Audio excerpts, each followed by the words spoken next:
Hello, good morning and welcome back to On The Hook. My name is John Locker and I'm fishing from my 17-foot boat on the south coast of Cornwall, and we have an absolutely beautiful morning. Sun's just come up, sea's flat calm. Couldn't ask for more than that, could you? I don't know if you noticed, we have got very large tides today. It's high tide right now and they're very big. So my plan is that I'm going to do some fishing with lures and live baits over a reef. That is the plan. When I get where I'm going, I might have to change all that depending on what the conditions are like. I'll explain all the rods, the rigs, the tactics, everything as I'm doing it. Just wish me luck. Let's go.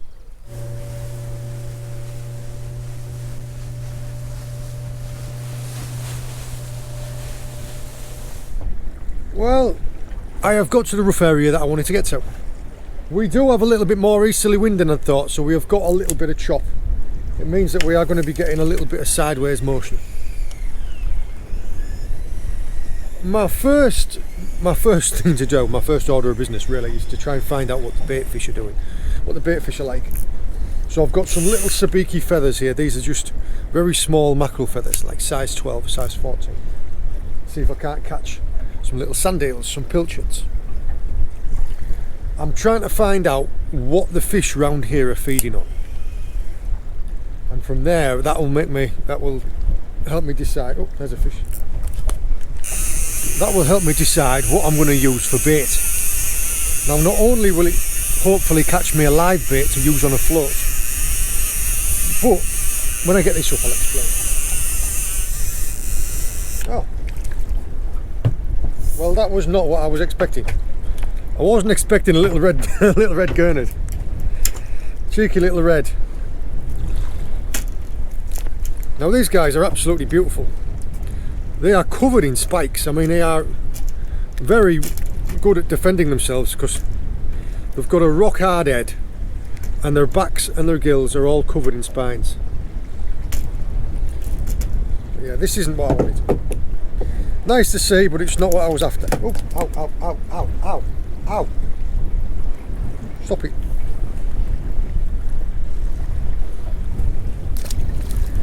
Americans know them as a sea robin. Yeah, what I'm hoping to catch is like some sand eels. Until that point in time, until I do find some bait, see some bait, I will just have to experiment. Use big lures, small lures, fat lures, thin lures, shiny ones, dull ones. Just experiment with what I've got until I find out what's working on the day. I will give you an example. I have a mixture of lures, that size, 30 gram, slightly bigger, imitating a little sand eel, and some spinners as well. So all I do generally is I've got a little tub of different spinners, different sizes, different colours, different shapes, all that type of stuff. So what I'm going to do is I'm going to fasten on one of these and have a flick around with my rod. See what I can't find. Those gurnards are lovely to see. They do, the reds there, we get a few different types in our area. They are delicious to eat once you get them big enough. The reds usually top out around like £2-3. If you're catching one that's above like £3, it's a tub gurnard. They're the biggest. Greys, reds, streaked and tub gurnards.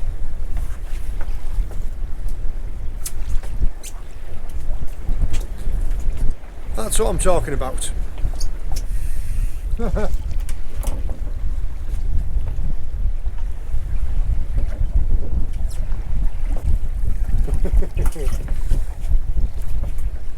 Well, that is a big pollock for a small hook.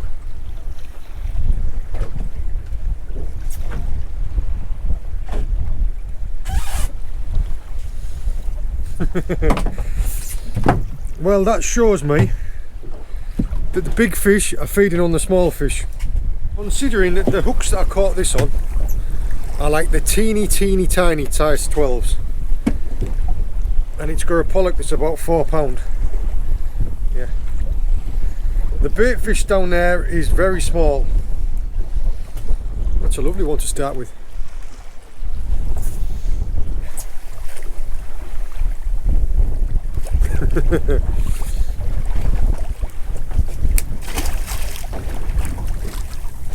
Caught on like absolutely minuscule hooks. So that's telling me that the bait fish that's around today is very, very small. So I want to be using the small spinners. I've got myself 5 sand eels, so I'm going to go and get up onto the reef, rig a live bait, start fishing with a live bait and a lure. I'll show you all the rigs when I get set up. The live bait setup is super simple. It's just simply one of the sand eels that I caught on a hook length of around about 2.5 to 3 feet of 20-pound fluoro, a lead to cock the float and a sliding float. And I'm fishing this on a conflict inshore.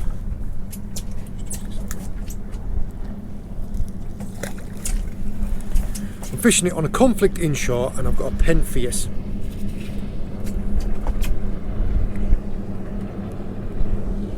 And all I'll do is I'll cast it out. I've set it to a depth. As I had a steam over the reef, I worked out what the shallowest depth was that I was likely to encounter, and I've set it to just shallower than that. So for example, if you're drifting over a reef and it's everything from like 30 metres up to 15 metres, you can't set it any deeper than 15 metres, otherwise when you get to the shallow part your float will snag on the bottom. Set that there.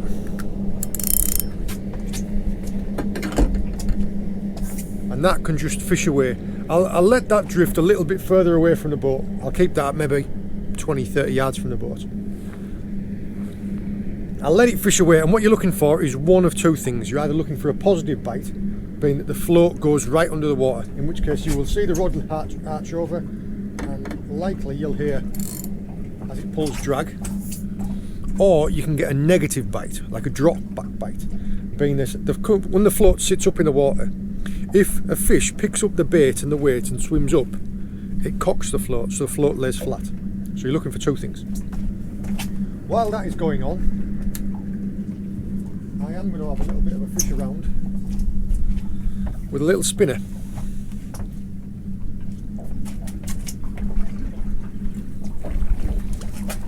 It's only a light spinner. Now, we are drifting very fast today. We have got wind and tide together. The wind is just kind of deciding what it wants to do. It was northerly, then it's going easterly, and then later on it's going southerly, and then it's going right back to northerly again. So yeah, it's almost every point on the compass. We are drifting currently, before I put the drogue out, we were drifting at like 2.3 knots. Now we are drifting at 1.4 knots. So the drogue is just slowing us down a little bit.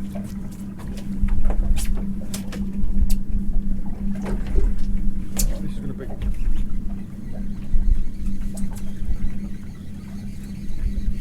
I'm doing too many things at once. Trying to explain to you what's going on whilst fishing this jig's going to be a handful. So yeah, all I'm doing is I'm fishing this jig down around near the bottom. It's all about finding where on the reef that the fish are and what they're doing. I will experiment with different sized baits, different sized jigs, different sized, well, this one here is like, what's that, 2-inch long, 30 gram. I might try a longer one. I might try a 50 gram one that's 8 inches long. I might try a 10 gram one that's only a 1 inch long. I'll just experiment until I find what is happening. When I start picking some fish up, then I can narrow it down.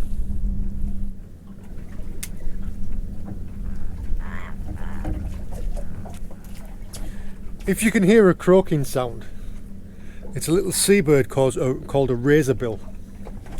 One there and there's one down there.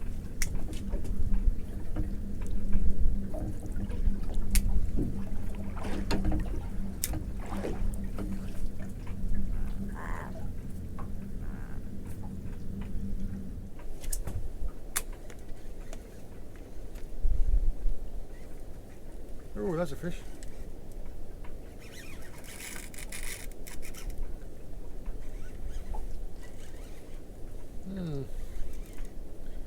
Finally found one.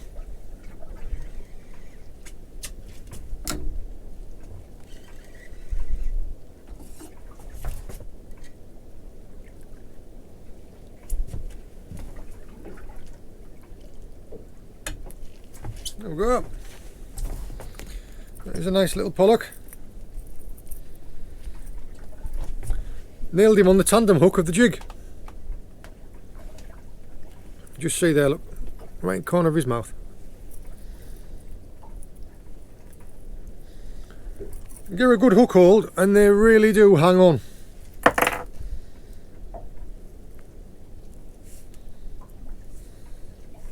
Tell you what, in that tide he put up a really good scrap.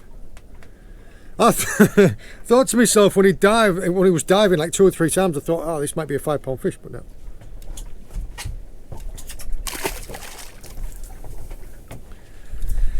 But I'm glad to see it. All I'm doing at the moment, I'm just running long drifts over this area of reef. I haven't found anywhere where the fish are more concentrated than anywhere else. They just seem to be happily spread out, and that's because there is so much bait fish around. I'm working my lure up and down through the water. They do seem to be more concentrated nearer the seabed, and I think that's just because they're that well fed.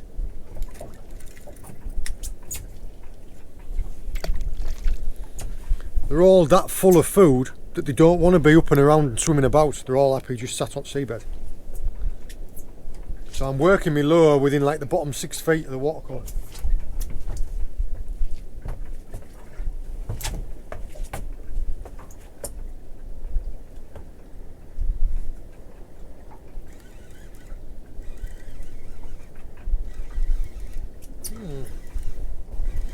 Maybe a mackerel. Oh no, just a baby pollock.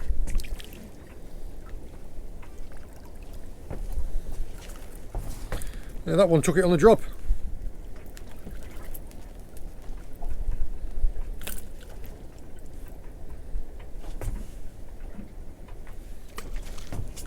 This lighter setup that I'm using here is my Penn Conflict tie rubber, and it's a £20 max. It's a PE rating of 0.8 to 1.5, and I'm just matched it with a Fathom low profile.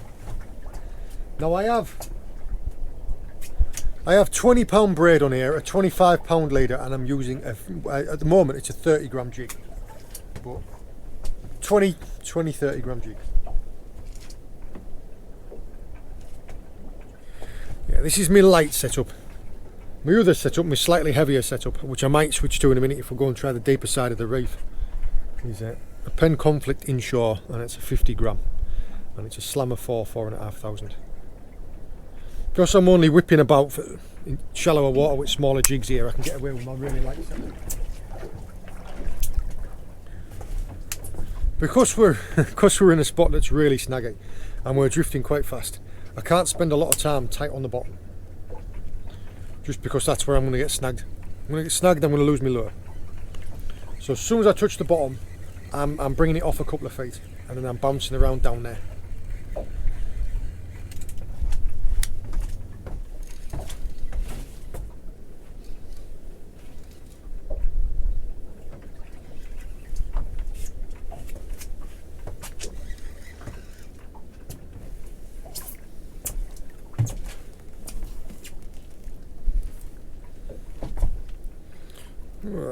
Little Ballanross has taken a fancy to the jig. Now he has got a very pretty tail.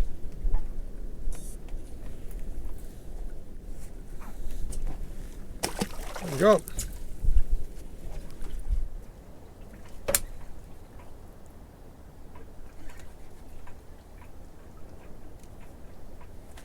There's a fish.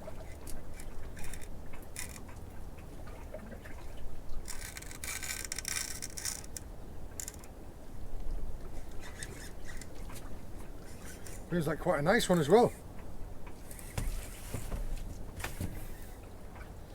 I literally must have knocked that one on the head.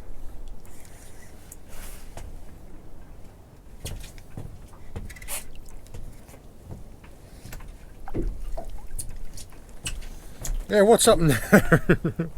I've come to a new spot, dropped straight down, first drop on a new mark, and the boat hadn't set its drift properly yet. So I've spun round in a big circle. Yeah, there's a nice pollock. Let's sort all this out because I'm wrapped up in myself.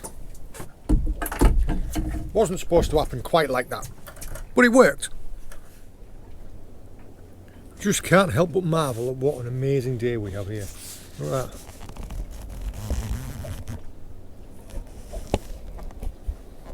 Incredible. The drift inside of here has slowed right down to like a knot, 1.2 knots. It's just finding where it's working. Carry this on for maybe another 200 yards and we'll find another patch of the reef.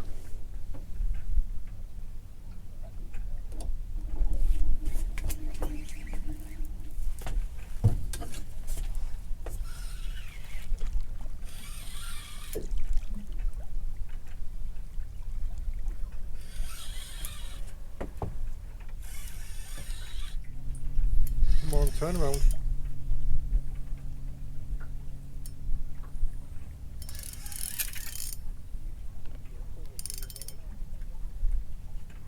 What have we got? Oh, a nice bass. Yeah, it's a nice bass, that one.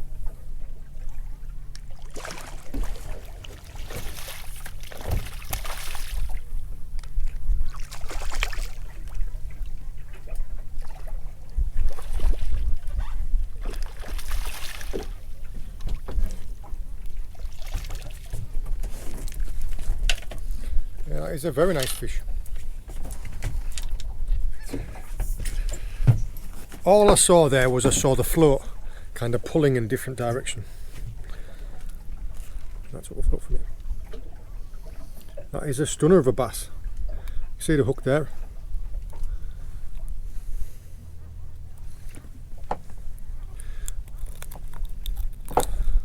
There we go, hook's out. Anyway. He's actually got quite a lot of lice on him. All on this side of his face. I'll show you real quick.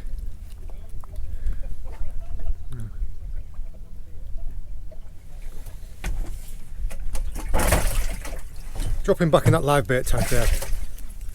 Let him have a little bit of a recover. But yeah, that was the rig. Just a sliding float. A locked in lead. Now that lead, you just match it to the size of the float. This is a 140 gram float. I think that is like maybe a 3 ounce lead, something like that. 2.5 foot, 20 pound fluoro, and that is ending in a 6/0 Cox and Roll Mutsu circle. Looking in this live bait tank now, them sandales must be panicking like crazy, but this bass has actually just spat out a pilchard. Right, he's full of fight now, he's ready to go back.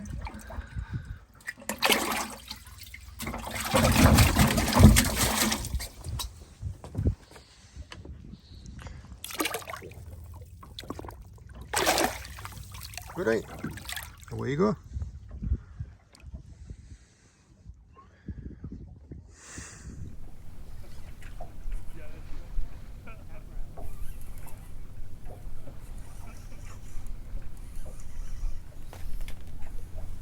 A really red ballan wrasse.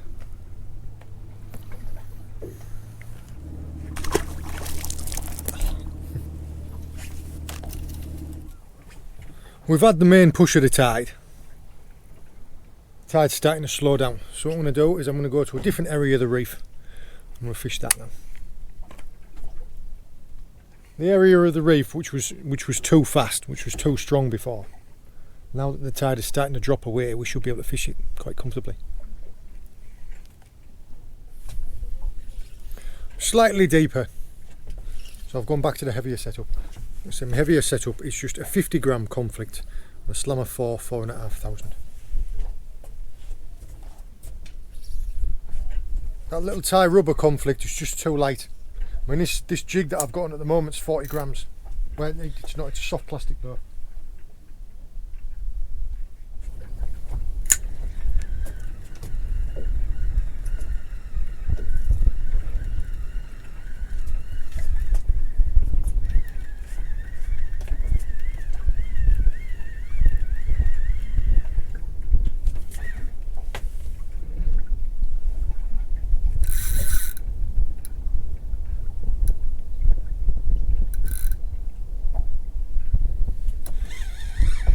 Finally got it.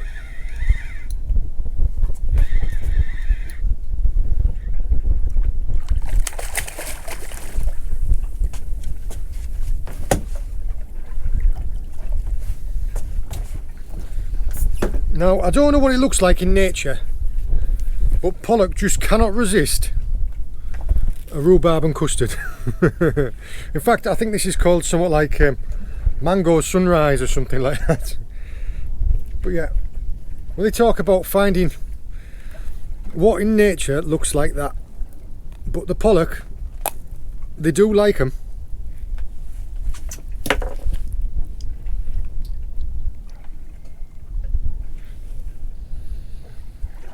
He has been rooting around in the kelp. I don't know if you can see there's got like a scrub on his forehead. Yeah, it's a bit of fish. Can't really show you because of the sunlight. Yeah.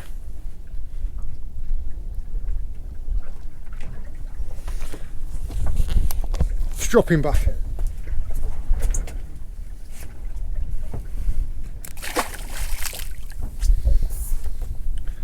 That's all that was. Just a heavier jig.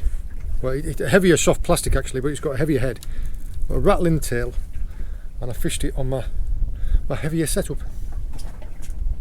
When we first started this drift, I was in like 28, 29 metres. That's why I was using a heavier setup. Now that we've come up onto the reef, 16 metres now. Switch back to the lighter setup now. I could keep using the heavier setup in the shallower water, but it's not as much fun. It's not as sensitive. It's not as much sport.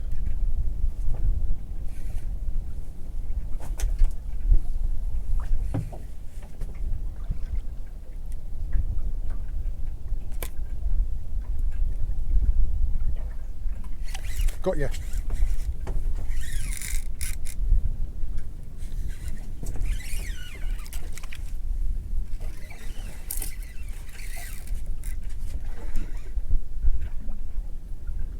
It does feel like a heavier fish, this. Oh, it is a nice pollock.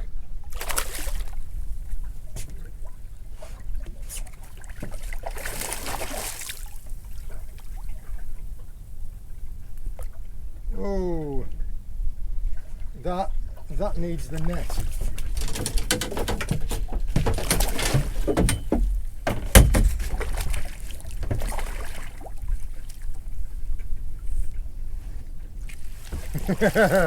Yes.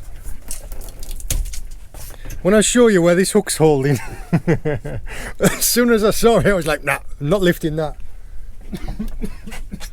It was literally, look at how much. I bet if I pulled hard, oh no, it was literally just a stretch of its bottom lip. Come on, there we go. And the hook's out. See, a couple of things there. I mean, this is a nice fish. This, a nice stocky fish. Again, we can't really show you it at its best because the sun's shining straight at me. There. He has got a couple of lights on him on this side. See him?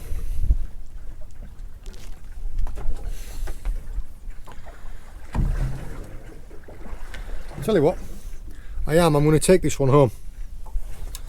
But yeah, if I'd have been fishing on that other rod, on the harder rod, on the stiffer rod, I wouldn't have landed that fish, because the hook hold was so light.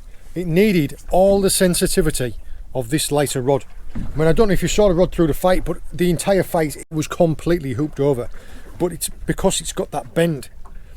If the rod tip had been too stiff, like this, I mean, it's not a stiff rod tip by any means, but it is stiffer. Now look. Whereas this one is really whippy. If I'd have had it on this heavier rod, I would have lost that fish during the fight. Just because during one of its dives, it would have popped the hook. Just meant to catch it, wasn't I? And I'd literally just switched over to the lighter setup, so it was maximum fun.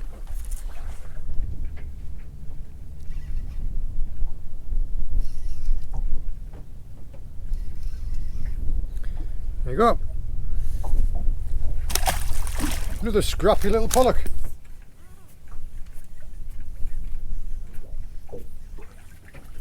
Got yeah.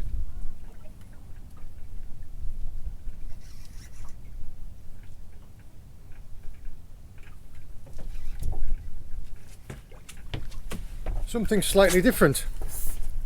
Something ever so slightly different. This is a coal fish.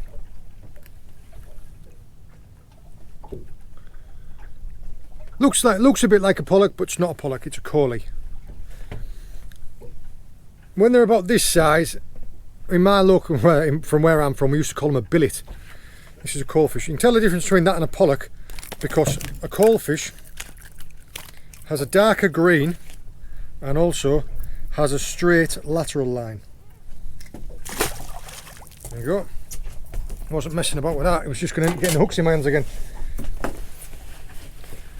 Yeah, there's a coalie. That is definitely the way to do it. They're smaller fish and they're feeding on smaller bait. So I'm going to go back and I'm going to fish with a jig.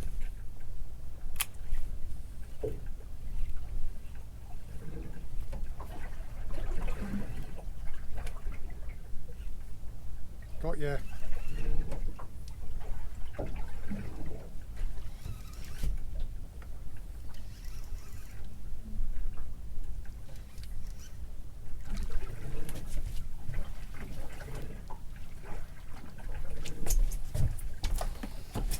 Yep.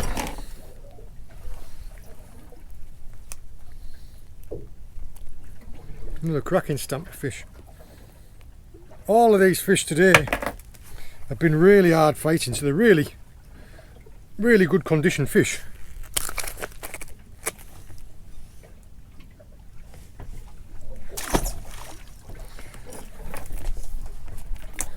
Yeah, they're all in really good condition.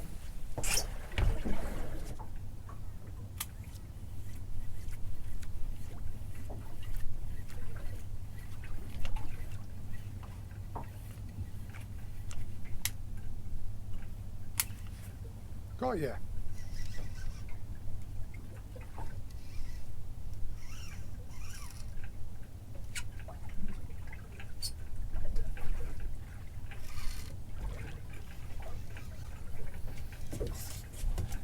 You notice how there I had brought it all the way up, I jigged it up, and as soon as I'd started dropping it back to the bottom again, that was when the fish took it. So the erratic behaviour of the jig going up in the water had got its attention, and then as soon as the lure had started dropping again, like it was wounded, it had it.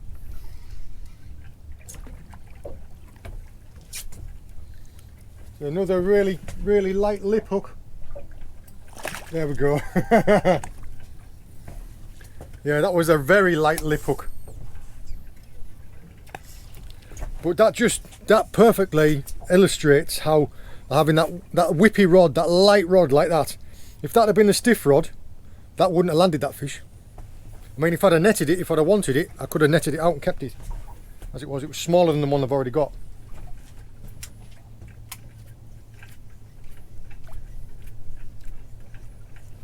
Got you.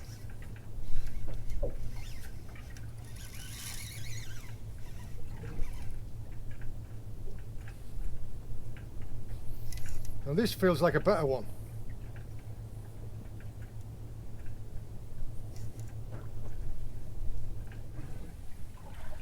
Yeah, this is a nice pollock. This is a nice pollock. This.